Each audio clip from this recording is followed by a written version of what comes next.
Hey guys, welcome to Bastion Time. I am your host Bastion. This is Nintendo news, and let's get to that news. But first of all, the reason why things look a little different today is because, just due to scheduling things, I'm not going to be able to record this video series when I usually would, and I want to get this out sooner rather than later because my channel has been very lazy this past week, and I very much apologize for that.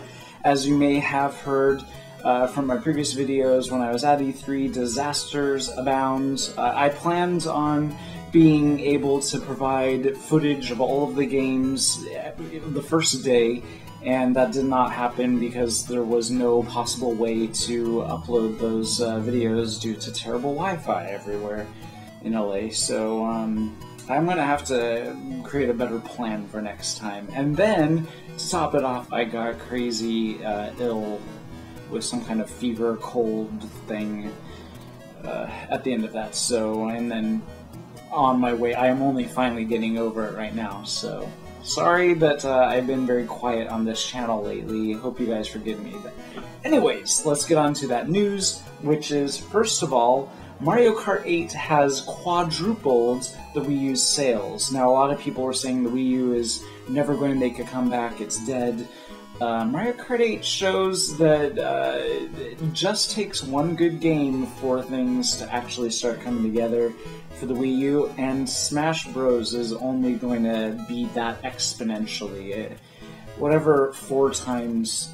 anyways, the point is, I think the Wii U is going to do fine once these bigger titles are coming out. Our next bit of interesting news happened during E3, and it was from the Los Angeles Times, and they say they basically think that Nintendo makes PlayStation. I don't...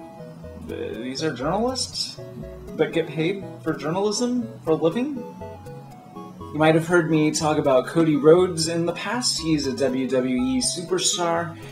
Seems like a pretty awesome guy, good wrestler. I don't really follow pro wrestling anymore. I used to when I was a kid. But he is a huge Zelda fan, and he was pretty let down by the fact that there was no Majora's Mask 3D announcement. And as was I. First of all, let me just come clean and say, well, not come clean, that's the wrong turn of phrase, but first of all, let me just say that I was completely wrong. I thought that there was no possibility of them not announcing Mario. That was a double negative.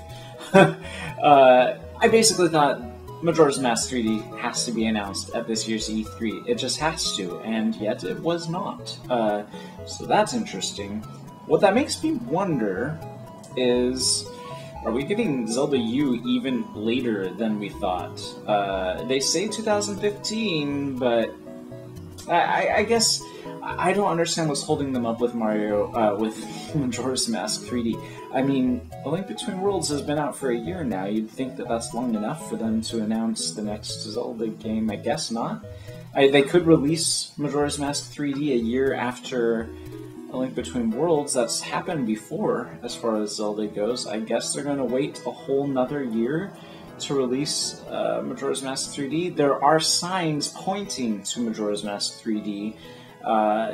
The studio who is responsible for doing Ocarina of Time 3D has now been posting job listings for people to work on a Legend.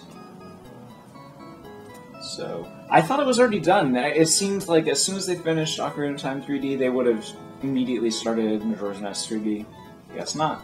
But anyways, Cody was very disappointed that there was no Majora's Mask 3D announcement, and I feel a little responsible. I doubt he watches my channel, but if he does, that's awesome.